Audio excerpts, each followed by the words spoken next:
As far back as the 1920s, when he began as FBI director, Hoover had gone after persons like Marcus Garvey. Garvey's organization, the Universal Negro Improvement Association, had a membership numbering in the millions, and somehow Hoover found this threatening and worthy of surveillance and undermining attempts. Garvey's influence had been international and had drawn world attention to America's treatment of black people. Paul Robeson was another who was viewed by Hoover as an enemy. This reporter has personally examined thousands of FBI, CIA, and other U.S. government agency documents that were kept on Paul Robeson. Robeson, like Garvey, had an international audience at his command, and he used that platform to denounce racism in the United States. Most importantly, however, were the questions raised by the State Department as to my political opinion. Here's a question of whether one who wants to sing and act can have, as a citizen, political opinion. And in attacking me, they suggested that when I was abroad, I spoke out against injustices to the Negro people in the United States. I certainly did. And the Supreme Court Justice just ruled, Judge Warren, in the segregation cases, that world opinion had a lot to do with that ruling, that our children, Negro children, can go to school like anybody else in the South. I'm very proud to have been a part of directing world opinion to precisely that condition. The second, that I fight for the independence of the colonial peoples of Africa. Bandung, the colored peoples of the world assembled and made it clear that nobody is going to tell them what to do. They're going to have the independence. I'm proud of that. When the 60s came, many factions of the civil rights movement had developed the same international perspective. Those of us living in the United States who see ourselves as, and who are in fact, descendants of the Africans who were brought to this country, who were enslaved, and who are rebelling and revolting now against our oppressive condition, and we are concerned about Africa. We see Africa as our motherland, and we feel that we have a responsibility to speak with as much passion as any other African on this issue. The United States government says that change must come in South Africa through peaceful means. That same government has over 500,000 troops in Vietnam fighting not white people, but brown Vietnamese. So it is small wonder that the civil rights movement was also subjected to heavy attack by Hoover. Billions of government dollars were spent in this direction. Many of these activities were not only unwarranted, but of questionable legality. The congressional hearings into the assassination of Dr. King bore this out.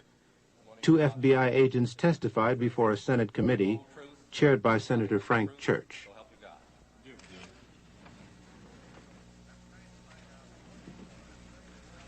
I'm trying to find out what it was that impelled some part of the FBI to pursue Martin Luther King with such an obsession.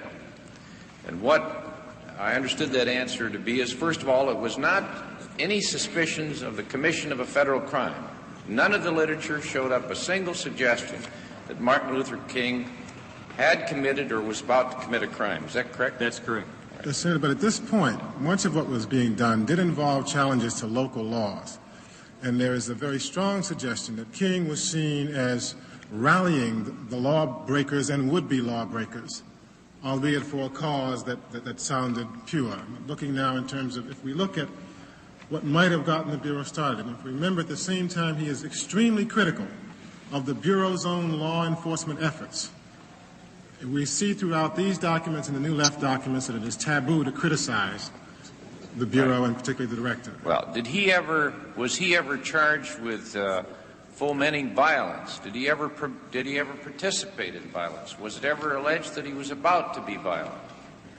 That was the very opposite of his philosophy, Senator. So that it was neither the fear of commission of a crime or the commission of violence. Was there any serious charge that he himself was a communist? No such charge ever was made.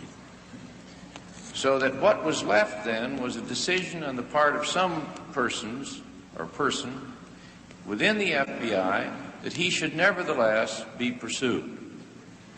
And replaced. And the basis for that apparently was political. The decision that he was dangerous or potentially dangerous to someone's notion of what this country should be doing, and a further theory that the FBI possessed the ability to enter into this field and to investigate and to intimidate and seek to neutralize and indeed replace a civil rights leader that they thought to be politically unacceptable. Is that correct? Yes. Correct. All right. And the tactics they used apparently had no end. Microphonic surveillance of hotel rooms. They included informants. They included sponsoring of letters signed by phony names to relatives and friends and organizers. They involved even plans to replace him with someone else the FBI was to select as a national civil rights leader. Is that correct? Yes, that plan didn't get very far. But it was seriously considered, and Mr. Hoover penned a note to that suggestion commending its authors, did they not? Yes. Right. It also included an indirect attempt to persuade the Pope not to see him. And many other people. A direct attempt to persuade one of our major universities not to grant him a doctorate degree. That's correct. After the March on Washington, there was an acceleration. He was defined because of his speech in that demonstration in Washington as the most dangerous and effective leader in the country, and there was a paper battle within the Bureau as to how best to attack him, and he was attacked. After Time magazine named him as Man of the Year, again, the Bureau finds that reprehensible, believes it must attack and destroy. When he was given the Nobel Prize, again, they seek to discredit Dr. King with the persons who welcomed him back from that award. When he began to speak out against the Vietnam War, there's a new crescendo of efforts by the Bureau to discredit and destroy Dr. King. It is my feeling that the assassination of Dr. King was a part of a conspiracy in the country, and I do believe that some individuals in very high places of our government were involved in this conspiracy. And it is the same conspiracy that eliminated and destroyed President Kennedy, Senator Kennedy, Malcolm X, Medgar Evers, and so many other freedom and human rights individuals. I'm convinced that the government was involved at some level. I will never separate the conduct, the attitude of Hoover and the FBI from Dr. King's assassination. I never will do that. I think one of the most important things that come out in that investigation was that Martin Luther King in Memphis was in a white hotel, and the FBI admitted that they leaked to the press that Dr. King was staying in a white hotel instead of a black hotel, and it was that embarrassment that forced Dr. King to move into the Lorraine Hotel where he was killed. There are more questions regarding the FBI's role in the assassination of Dr. King. For example, why was Dr. King stripped of his protection just before he was killed in Memphis? Reporter Les Payne and myself interviewed police officer Ed Reddit of the Memphis Police Department, who told how he was mysteriously removed from his security post near Dr. King. However, later, his superior, Chief Holloman, denied doing so. Why do you feel you were pulled away from your assignment of surveillance that day? Why do you think they pulled you away? I think because whoever pulled the trigger, I could identify. When there were complaints from somebody, did we reduce manpower at the Lorraine? Did we reduce manpower in the area? No. The attorneys general in 1965 had for 25 years authorized wiretaps in a fairly widespread fashion. This was just one. At the very most, the only thing I can think of that I would have done, but I didn't even do that, was go talk to Bob Kennedy and ask him about it. But Mr. Katzenbach, in whom I also had great confidence, without giving me the details, said that it was all right, that he had, that there were it was not being done anymore, it would not be done anymore, and that there was just nothing to worry about. I think the issue is the near-fascist police state mentality that pervaded the intelligence community, that is a danger to America to this day. Malcolm X was kept under heavy FBI surveillance since he got out of prison back in 1953. As he rose to national prominence as the black Muslims' chief spokesman, he became aware that he was under close watch. Our desire, our prayer, that we can have a peaceful, intelligent rally here this afternoon. But at the same time, we see that they have surrounded us with many of their own agents, in uniform and out of uniform. That surveillance escalated into the infiltration of the Nation of Islam. Personal frailties were played upon, jealousy arose, and Malcolm was ultimately ousted from that organization. This caused an intense climate of rivalry that set the stage for Malcolm's assassination in February of 1965. He was really declared a hypocrite at the time. And because of some of the things that he was saying in regards to the Honorable Elijah Muhammad, may God be pleased with him, a strong position was really taken against him. The ministers began to speak out against the things that Malcolm was saying in regards to the Honorable Elijah Muhammad, accusations that he had made about the Honorable Elijah Muhammad. He had accused the Honorable Elijah Muhammad, for instance, of fathering children and etc. And you must understand that at that time, the Honorable Elijah Muhammad, to the Muslims then, was held in such high reverence as you would even think of any prophet being held in high reverence. And this is the kind of love and admiration that the Muslims at that time had for the Honorable Elijah Muhammad. So when Minister Malcolm began to say those things, it was taken as an outright lie. I would say that, take for instance, one time in the Muhammad Speaks at that time, the newspaper printed a big article concerning the chief hypocrite. And it actually had a picture of Malcolm's head, you know, rolling or bouncing down the street at that time. And, you know, the way that picture is depicted, you know, he has little horns on his head and things like this here. So indirectly, I would say that a very, very strong position was taken against him. Yes, he's immoral. You can't take 9 teenage women and seduce them and give them babies and not tell me and then tell me you're moral. You could do it if you admitted you did it and admitted that the babies were yours. I'd shake your hand and call you a man. A good one, too. But anytime you seduce teenage girls and make them be charged with adultery, make them hide your crime, why, you're not even a man, much less a divine man. So, and this is what he did. He took at least 9 that we know about. And I'm not speculating because he told this to me himself.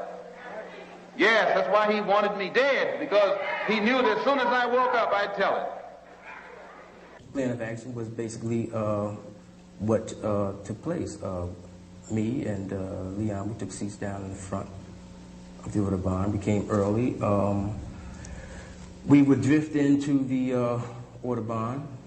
If indeed there was a search, then we could never enter. There was no search, so we drifted in just like we had hoped to.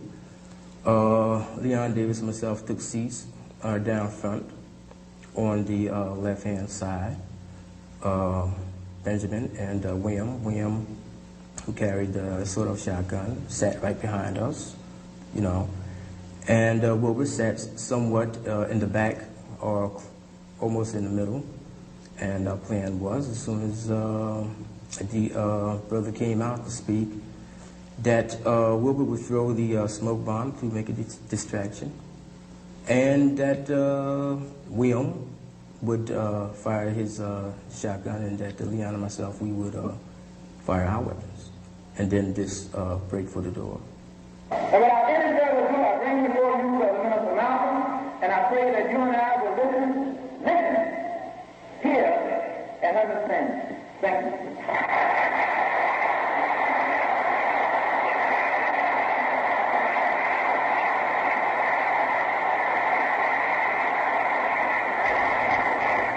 Salaam alaikum.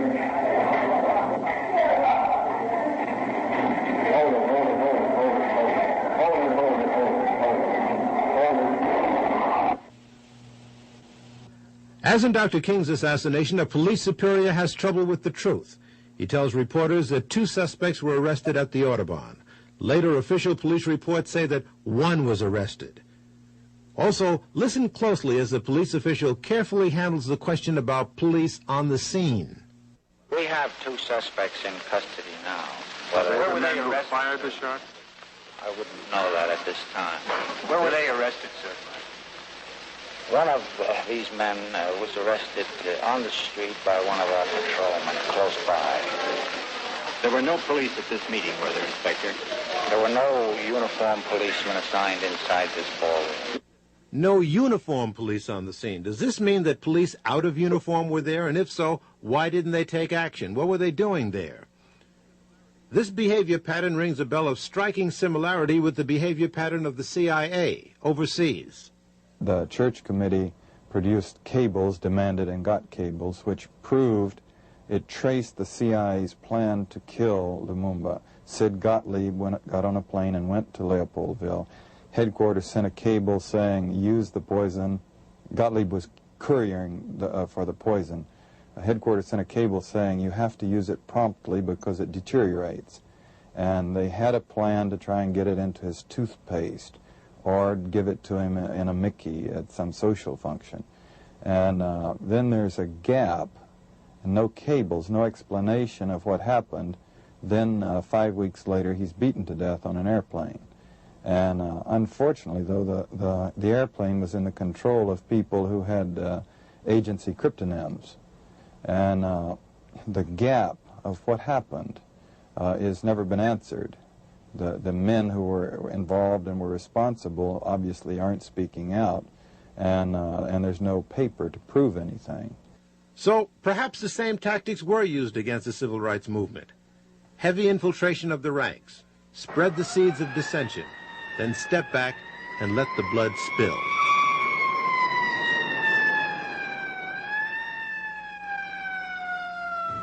As I see it, Mr. Chairman, is for this committee to be able to figure out how to persuade the people of this country that indeed it did go on.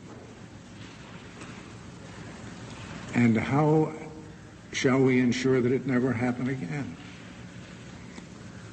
But it will happen repeatedly unless we can bring ourselves to understand and accept that it did go on.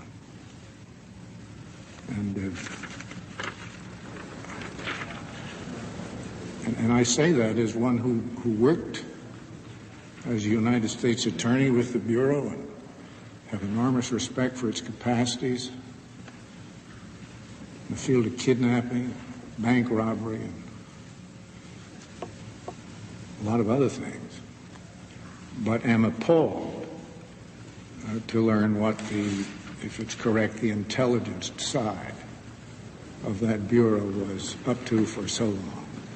If we would like to believe that the FBI would do all this viciousness and all of these things to an individual and would stop short of killing him, then we're out of our mind. In America today, if we believe the CIA would deal with foreign assassinations and would not consider it at home, that's like saying the mafia runs crooked gambling tables in South America, but honest ones in America. It just ain't true.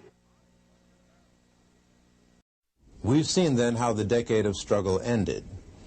Many of the prominent figures like Malcolm X and Martin Luther King Jr. were assassinated amidst an intense climate of hatred that government agencies were acutely aware of. In fact, the FBI contributed to creating the climate of hate.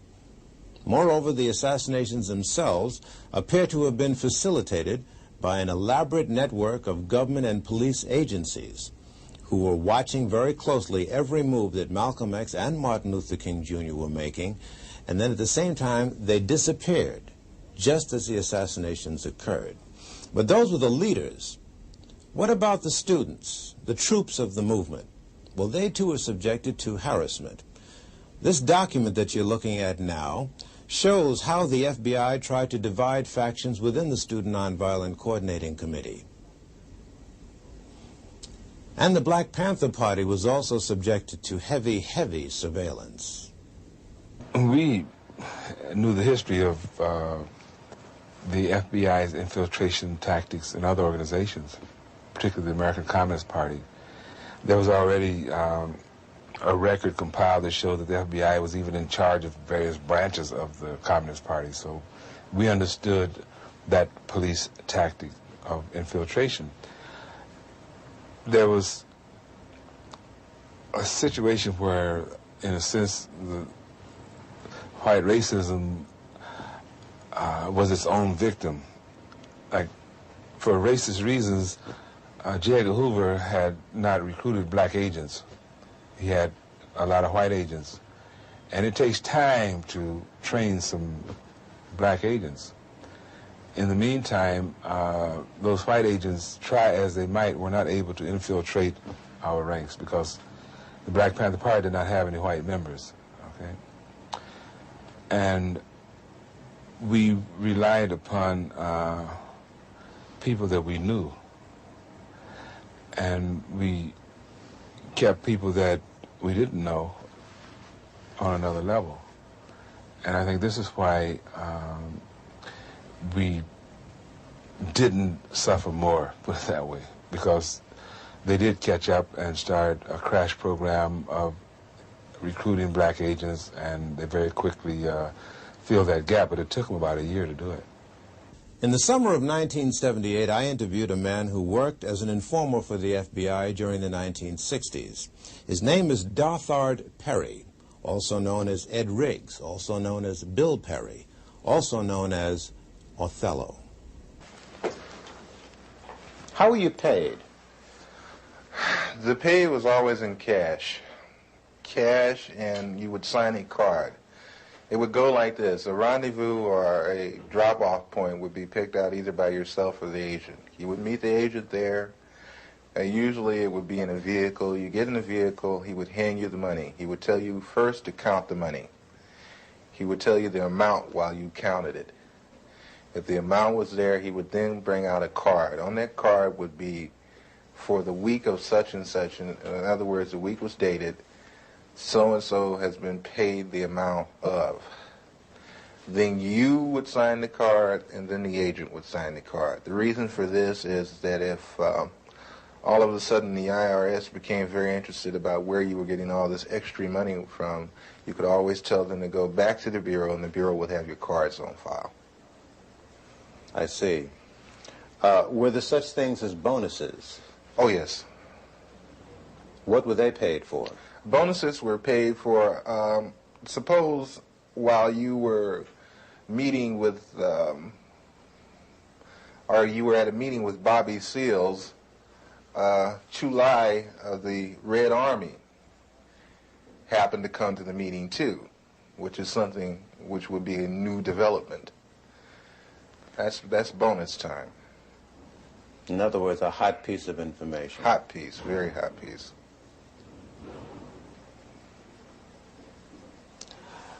Did you ever suffer pangs of conscience? Quite a few times. Quite a few times. I still suffer pangs of conscience. I suffer from the fact that a lot of people trusted me, and I misused that trust. I suffer from the fact that a lot of information that I gave out was the undoing of certain groups or certain people. I suffer from the fact that I'm on the run constantly. I have no real life to speak of. You have no family life, really? You have a wife? No, I don't have a wife. I do have a child.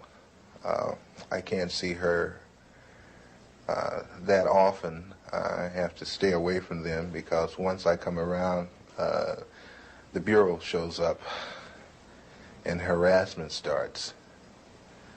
I have very few close personal friends, no one to really confide in. It's like being on the outside of a glass jar and everything is happening inside the jar, but you're on the outside. You can see it happening, but you can't participate. Why have you decided to talk to me? For the simple reason, I think this information should be getting out, should be put out to the public. I think not only black people, but everyone should become aware of what your so-called law enforcement agencies do to so-called enforce the law. Because between you, myself, and the audience, I've seen more felons in law enforcement than I have in prison. Many would say, well, look, you yourself just got through saying that the BLA was involved in criminal activity. What's wrong with wanting to put them in prison? How would you answer them? I would answer them this way. First off, we have to understand why they did what they did. But I'm not even going to go off into that psychological hoo-ha. What I'm going to say is when you become just as bad as the people that you go after, then there's nothing gained and a whole lot lost. You also were active in the infiltration of many cultural groups. Before we go into that step by step, how much research and study did the FBI engage in of black culture in the late 60s? A great amount. Give me an idea. From the thing is, I can, they have a file on every type of magazine that blacks read. They have a file on the music. Music? Music, dance, theater, actors, comedians, you name it, man. And they would actually study these different... Yes. Oh, yes, definitely. What would they do with music? To understand the people, you have to understand the culture. To infiltrate, you have to understand. You had a lot of so-called white liberals that were infiltrating the so-called black groups using the information that they had gathered from the studies of blacks. You mean just to understand the behavior pattern of our people? Oh, yeah. I can, Will Heaton could name out some jams of Miles Davis that I hadn't even heard of. He could name off some books that I hadn't even read pertaining to black culture. Did you ever see agents actually studying the music of... Yes, yes. Yes, I've seen them going over even video portion of cultural events. The understanding, like when, okay, you have an organization like Leroy Jones' Black House. You remember that? Okay, Leroy Jones's place, which was done on the thing of tribalism. That's where I first heard the word Kintu, Mantu, Huntu, Hentu. These words of the African continuum. I learned that from an agent. He ran it down to me. They make in-depth studies of the personalities of the people they're dealing with too, culturally. It always helps it's a thing of you can take their culture and use it against them. How large would you say an extensive collection on our culture would you say the FBI has? Would you rate it as large as a particular library, like the Schomburg Library in Harlem? Or... I would rate it better. I would rate it better, and the fact is that they go into details that we probably would overlook. Will Heaton used to meet me in different places. You know, Will Heaton, that was one of my supervising agents. There is a certain bar in the Los Angeles area where people into black cultural things met, and Will Heaton used to meet me there. And he would go into very long and tiring conversations with some very articulate brothers about culture, African culture, and Afro-American culture. Tell me about some of the cultural organizations that you infiltrated and what you did. PASLA, Mafunde, Watts Writers Workshop, which they had. The Watts Writers Workshop? Yes. Watts Writers Workshop, which was one of the oldest established black writers' workshop. That place was burned down. Yeah. The Bureau had it burnt down. How do you know that? I know because I participated. I did the arson. You burned down the Watts Writers Workshop? Yes. Why did they want it to go?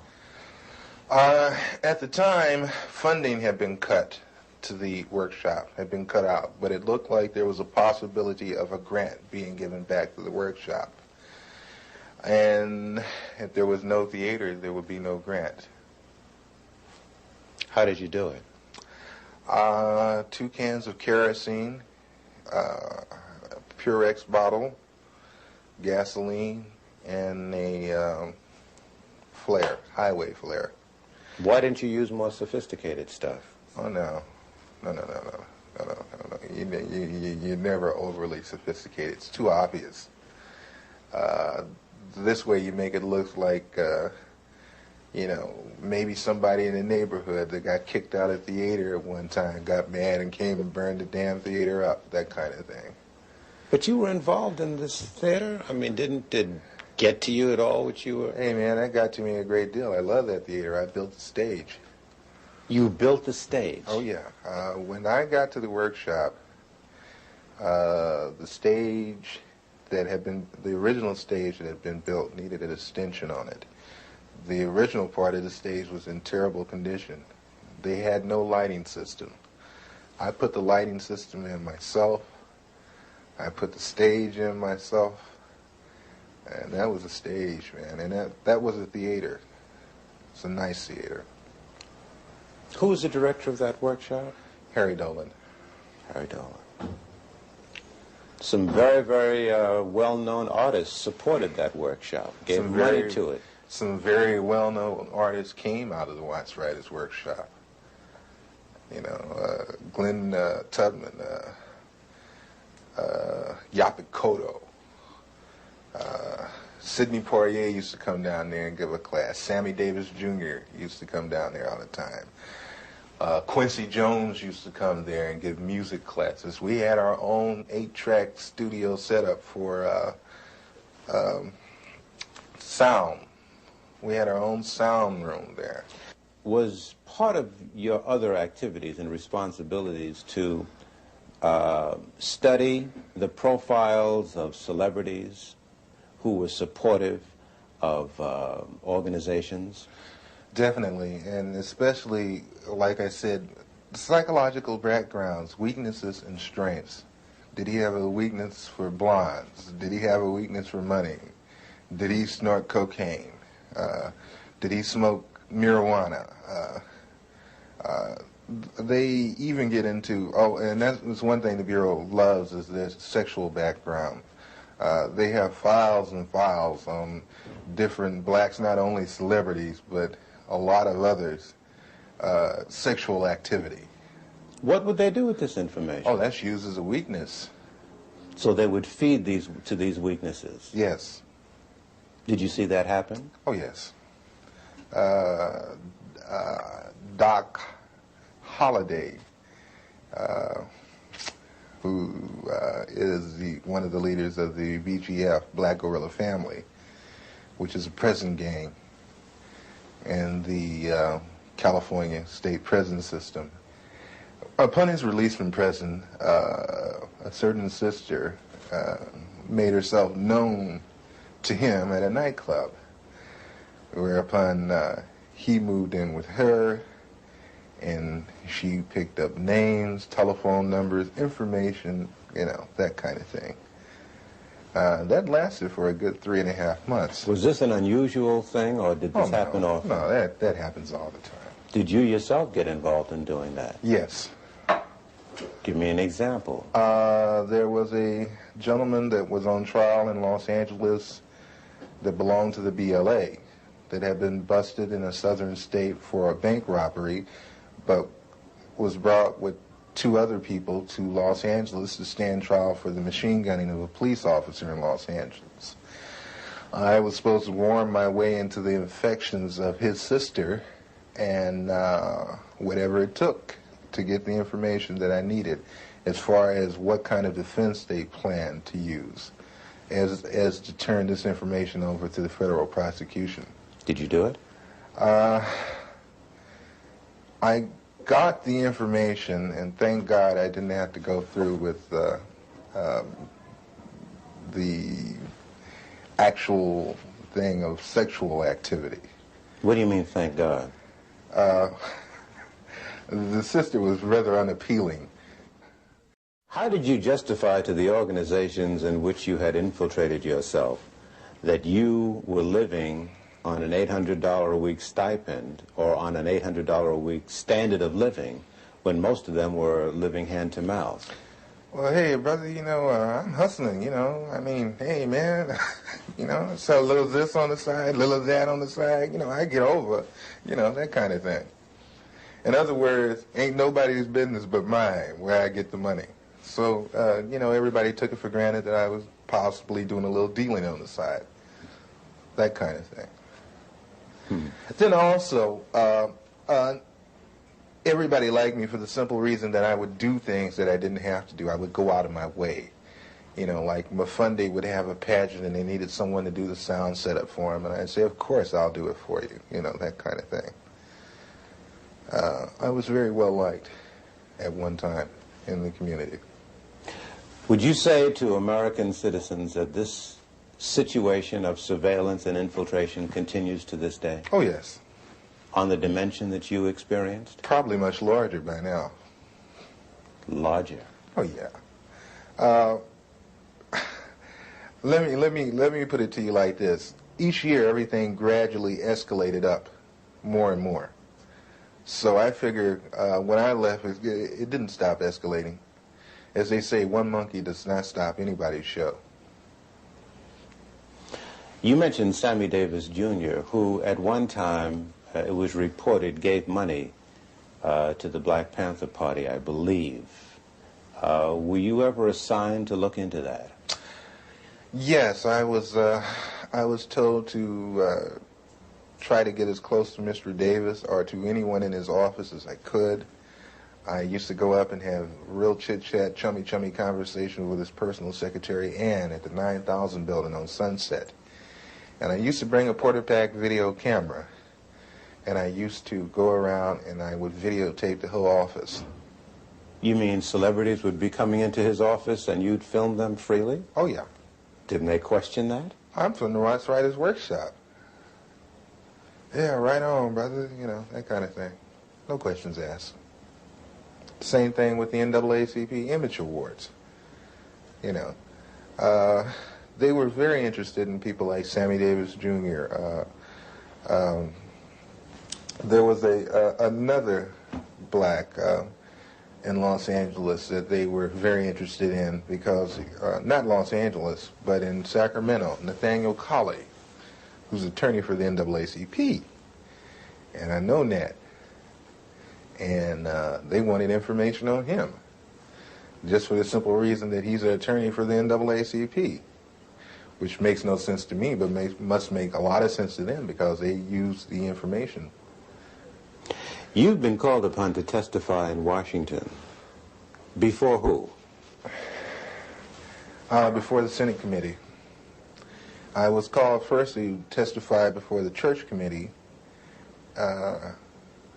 and I did go to Washington, D.C. I did testify to those people, and I want to say right now that the committee was full of smack. They got loads and loads of information and didn't even use it, didn't release it. I had tapes that I offered to them in evidence against the Federal Bureau of Investigation with conversations of me and my supervising officers where he's telling me to obtain certain articles for him by stealing. Don't get fingerprints on it. We can really use that. Did you take the weapons over to such and such? The Churches Committee told me that they couldn't use the tapes because the tapes were gotten by illegal means. What would you say about the composition of the committee panel that questioned you? I can say that's for the birds too, because the same people that I was talking about were the same people on the panel with the Churches Committee. What do you mean? When I came in the room to be interviewed by the so-called people from the Churches Committee, the representatives from the Federal Bureau of Investigations were also in the room. FBI agents were a member of the Church Committee panel? They were there with the investigators for the Churches Committee asking questions just like the Churches Committee. And see, this is another thing that I find fault with, and this is another reason why I am not going to Washington, D.C., is that, again, I have been asked to come again for the second time. I'm not going again. For the simple reason that when I went up there with the idea that there were agencies investigating the Federal Bureau of Investigation, not the Federal Bureau of Investigation investigating itself. You're on the lam, almost. Do you have a sense that you're going to be arrested and go to prison? Oh yeah, eventually. Eventually, when things come to a head, it has to. It has to be that way. No other way around it. What would you say to citizens who sit and listen to what you've said and have a sense of frustration and helplessness? There are some agents, the old line agents, that disagree with the tactics that were used during the so-called COINTEL period. But one thing I don't want us to jump off of is that people always talk about, they're talking about COINTEL now so heavily. I'm not talking about COINTEL, I'm talking about a thing called BD, which was better known as Black Desk. The Black Desk was set up for a simple thing of infiltrating black organizations and black groups, whatever. Where was this Black Desk, or were there a number of them? There were a number of Black Desks, but the head Black Desk was in Washington, D.C., controlled by Sullivan. And the... Was he black? No. Mm-hmm. And what was the function of the Black Desks all over the country? I guess there were dozens. The function of the Black Desk was to monitor activity, social unrest, revolutionary groups, cultural groups, and such in the black community. And feed it into this central desk. And it still exists? As far as I know, yes.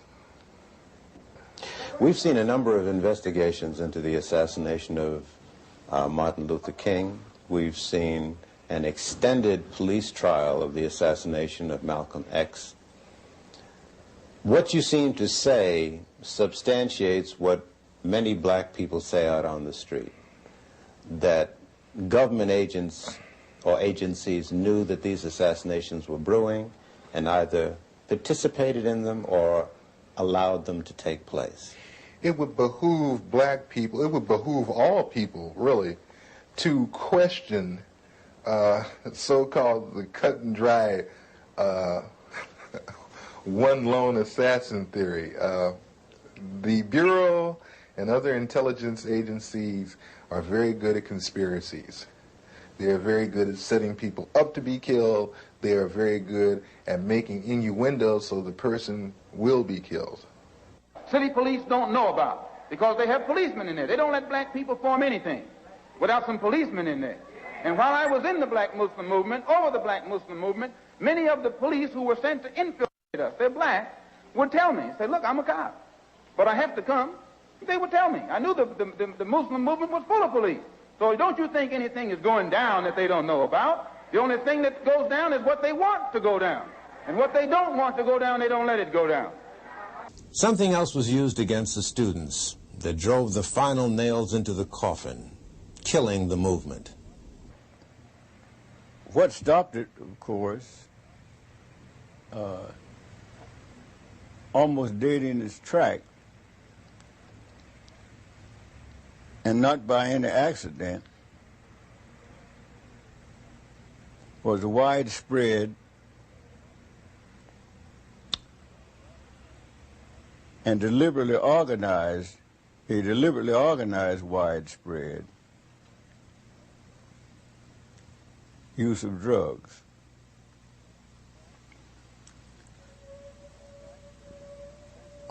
The fact that a decision was made, and I think most of you are familiar with the broadcast of the mafia defector who went on public media to declare what happened and outline in great detail the great plan of how to destroy the black youth of the nation, starting in New York. He said in a meeting 20 miles outside of New York City, the great decision was made.